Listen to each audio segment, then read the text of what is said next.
Ad Astra Avisask. We meet again, you two. Hi, Catherine! Do you have any commissions for us today? Commissions, huh? Let me think. Oh, how about this? Please attend the Academia's Academic Symposium this afternoon and recite a love poem on stage. Wait, say what now? And if possible, please also use your camera to capture the reaction of the audience upon finishing the poem. Huh? What kind of commission is that? I see. It appears that you're not interested in this commission. In that case, please go to Port Ormos and convince the Eremites there to spend some time volunteering at the local orphanage. Hey, that's not any better.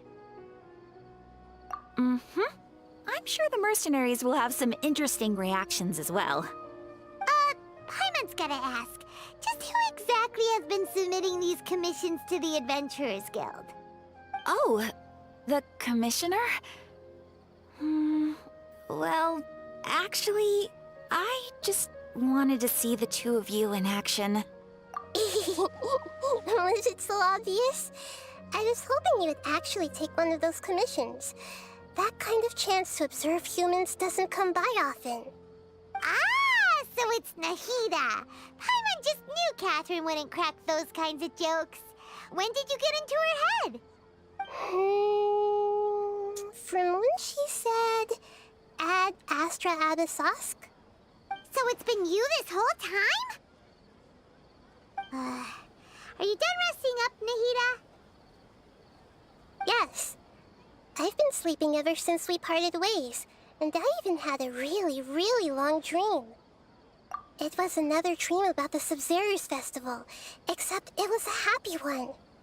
In my dream, I was sitting in the middle of a flower terrace, and everyone in Sumeru City was holding hands as they danced in circles around me. They danced round and round, and everyone looked really happy. I also got to sit on a gigantic flower carriage. Ferris, the Knight of Flowers, raised me really high above the ground, and I was throwing an endless amount of Yalda candies at the children. You know, Nahida, maybe your dream is how the Sub-Zero's festival really should be. It's meant to be a joyous time where everyone gets together to celebrate your birthday. Huh?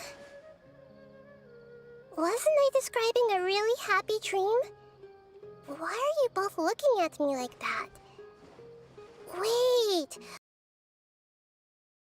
This be an example of the emotion known as pity? Oh no! We aren't pitying you. That would only make everything worse. We just don't want you to feel too sad. By the way, have you had a chance to visit Dunyarzad? How's she doing? The Homianis haven't allowed any visitors after the festival, so we haven't been able to check on her. Yes, I paid her a visit right after I woke up. She was resting at the time. Her condition is stabilized. However, since Elazar is a manifestation of the withering on the human body, we can only cure it by finding a way to take care of Irminsul's own withering.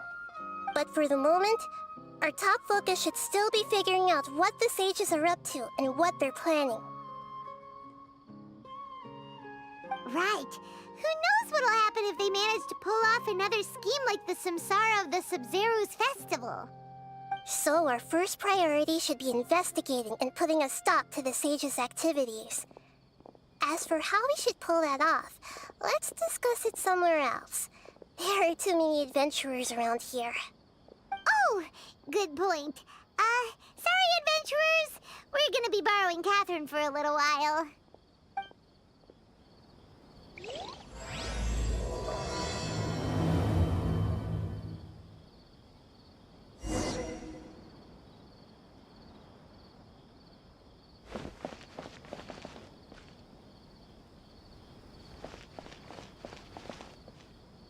Let's continue our chat here.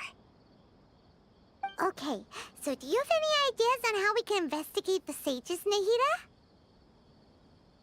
Actually, I've already done a little bit of work on that. But for now, I want to hear your thoughts.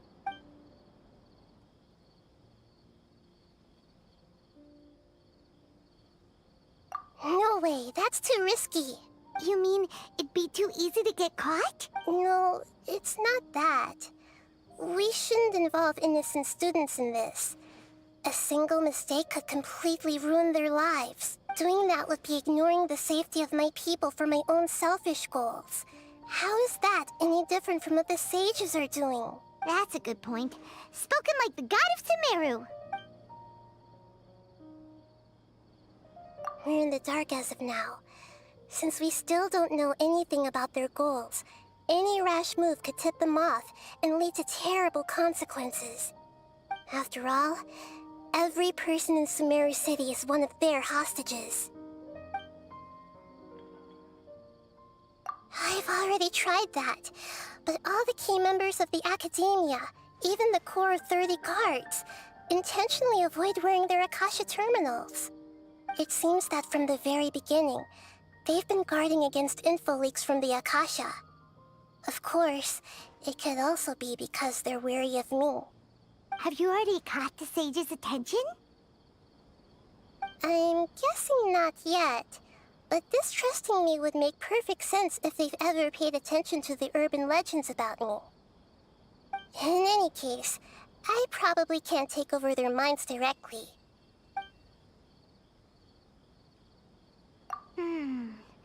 Are we really out of ideas? Nahida, you're super smart, so you already have something in mind, right? Don't keep us in suspense. Spill the beans already. According to a popular theory from the Vahumana Darshan of the Academia, rejecting impractical motions at the beginning of a planning session will give more weight to the actual proposal. Okay, but aren't you the god of wisdom? You don't have to use that kind of gimmick to make us take your ideas seriously. Well, I've been thinking that if I can't directly possess the leaders, and if I can't get ordinary people involved, then I should find someone who's already involved, but hasn't decided to side with the sages. You're saying we should recruit a spy? That does sound like it could work. Oh, before coming back, we met someone named Alhaitham. He seems like he acts alone, and he likes doing stuff behind the Academia's back. They probably aren't in cahoots. Actually, I already have someone in mind. Do you still remember that female scholar named Setaria? Setaria. Paimon remembers now. Isn't she the one who's always trailing behind the Grand Sage of the Academia? We ran into her basically every time the Sub-Zero's festival repeated itself. You could even say we're old enemies by now. Paimon still remembers the smug and mean way she always spoke to Nilou. I've always liked observing all kinds of people, and Setaria has always stood out from the crowd. She was born in the desert and was hailed as their greatest genius. Her academic gifts allowed her special admission into the Academia, and also gave her the opportunity to serve as the sage's assistant. Oh, Paimon didn't know she was from the desert. She must be pretty special then. Paimon feels like most of the desert dwellers around the city are working as mercenaries. The name Setaria means star. When she lived in the desert, she shone like the brightest star in the night sky. Later on, she was chosen by the sun. The star was given a place in the daytime sky to complement the sun's dazzling light. Soon after, the star witnessed the sun scorching the earth, which brought forth many disasters. The star began to waver. Instead of staying beside such a sun, wouldn't it be better to return and light up part of the night sky? But in the end, she couldn't give up the radiance of daytime. To cope with her shame, the star buried her guilt and closed her eyes. From the sound of it, Setaria's just hung up on the research opportunities here. But she doesn't really support the Academia. She still feels guilty about not doing more for the desert, right? She's just running away from her problems. Indeed. When they are presented with complex moral issues, many people will simply plug their ears and go with the flow until the problem can't be fixed anymore. She's suppressing a lot of guilt, but before she realized it, she had already become the sage's accomplice. She can't deny her part in their schemes anymore. Right. We must somehow make her face her problems again. That way, not only can we get useful intel from her, but she can also use it as an opportunity to redeem herself. From my past observations, Cetaria will take a day off from the academia every 10 days to do some shopping in the city. Tomorrow afternoon just happens to be a shopping day for her. That'll be our chance. To prepare, let's go check out some of her favorite spots, and have a quick chat with a few of the vendors there.